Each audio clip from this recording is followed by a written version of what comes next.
Today we rank every boss fight in Super Mario Odyssey by how dangerous they are. If you went on an adventure and came face to face with all of these bosses, which would you feel the safest against, and which would you feel very threatened by? So let's rank all 13 from most safe to most dangerous. Let's go. 13, Topper. The first boss in the game really does not seem that bad. So we finish off Cap Kingdom by fighting the first Brutal, and pretty much the only thing he does is wear a bunch of hats, and then he slides all of them around on the floor to try to hit you. The thing is, though, it doesn't look like there's really anything dangerous on these hats, outside of a couple of spikes on top. Even though there can be a lot of these at times, for every other boss in this game, this is undoubtedly as safe as you can get. 12, Rango, the tallest Brutal of the bunch, and it's not too different from what we just talked about. Once again, he slides his hat on the ground towards you, but this time there's a giant saw blade surrounding the whole thing. That means there is something here that seems a little painful, but because of how slow the hats move, and the fact that there's even less of them this time makes me think we should be pretty safe here. Well, I guess he's a little intimidating when doing that jumping around thing, but then again, you can just cancel that completely, because by using the quick kill, Rango can be defeated faster than any of the other bunnies. And you know what else can be done quickly? Hitting that subscribe button.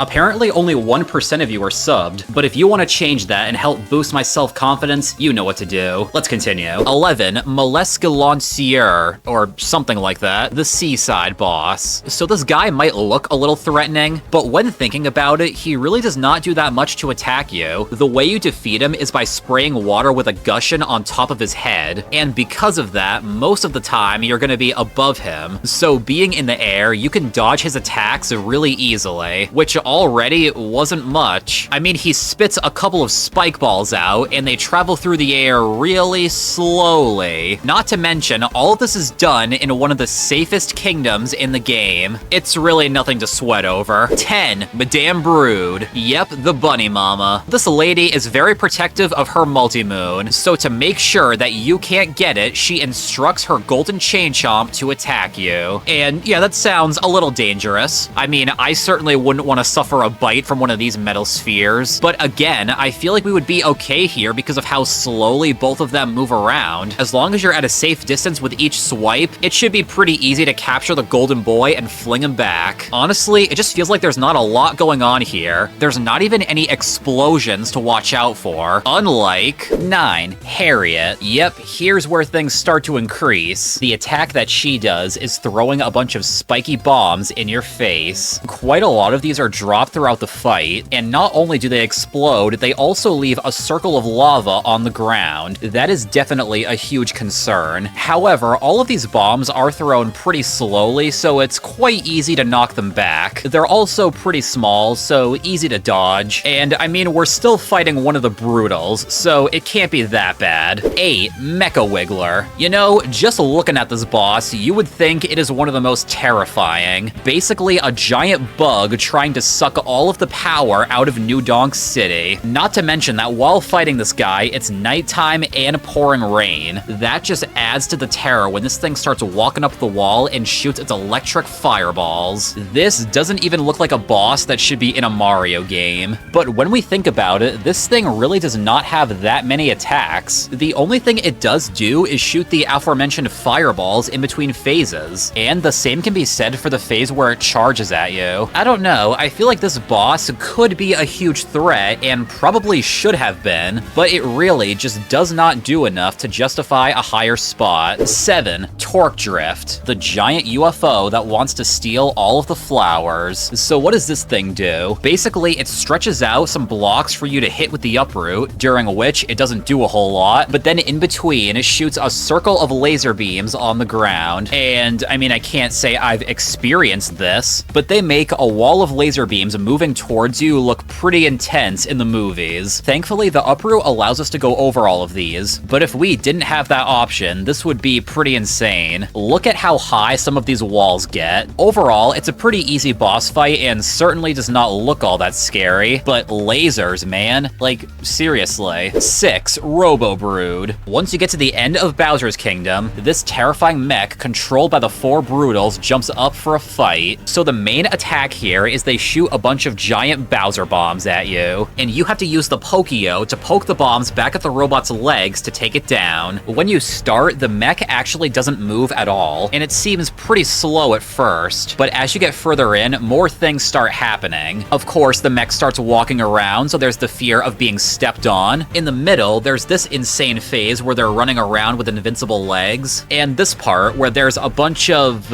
circles on the ground. There's a lot going on here, and it's one of the most intense fights in the game. I definitely wouldn't want to come face to face with this thing. We've definitely taken a step up the dangerous ladder with this one, and on paper, maybe this one should be even higher, but I can still think of some that are even worse than this. 5. Spewer, the last brutal of the bunch. So what does he do, besides scream all the time? Well, he spits poison. Huh. Interesting. Honestly, I'm not sure how that's possible for the boss, but let's focus on Mario's safety first. So maybe it's not the instant death poison that surrounds Lost Kingdom, but this is still really dangerous. There are so many points where the entire arena is completely covered, and you really have to watch your step. And if you wait too long, that poison can be spat right in your face. Spewer might just be the easiest boss in the game, but I just can't ignore the obvious danger that is all around us. 4. Knuckle Attack. This guy is the protector of the binding band in Sand Kingdom, and mistakenly believes that Mario stole the ring, so he is mad. And once again, a lot goes down on this arena. The main attack for this boss is, of course, his giant hands. They punch at you from above, swoop in really fast from the sides, and are clapped together to try to squish you. Basically, this man has some powerful hands and shows no mercy. Not only that, but quite a lot of sharp icicles fall from above. Those are known to hurt a lot. Yeah, this fight moves really quickly, and there is always something happening. There might not be any fire or poison here, but there's still a lot of danger. You know, a lot of people will get injured from this fist fight. Seriously, look at how hard these things slam down on you. Man, Bowser stole something really important from here. Oh yeah, speaking of, 3. Bowser, the final boss himself. How could this not be a super dangerous and intense fight? First of all, Bowser has his top hat, which I just want to point out was strong enough to launch Mario all the way from Mushroom Kingdom to Cap Kingdom, and that was without the boxing gloves. Now that's all upgraded. There's a bunch of decoy hats that surround you, and when you actually do get the right hat, Bowser chucks these giant metal spike balls at you. He definitely makes it quite a path to get to him. Oh yeah, and let's not forget about fire. The fact that he breathes fire, the fact that fire rings can appear on the ground. Either way, yeah, that's dangerous. If you're not paying attention for 1 second, you are going to get hit by something. He really puts up a good fight here. It's a great end to this game, and would be dangerous to a lot of people. I wouldn't have it any other way. 2.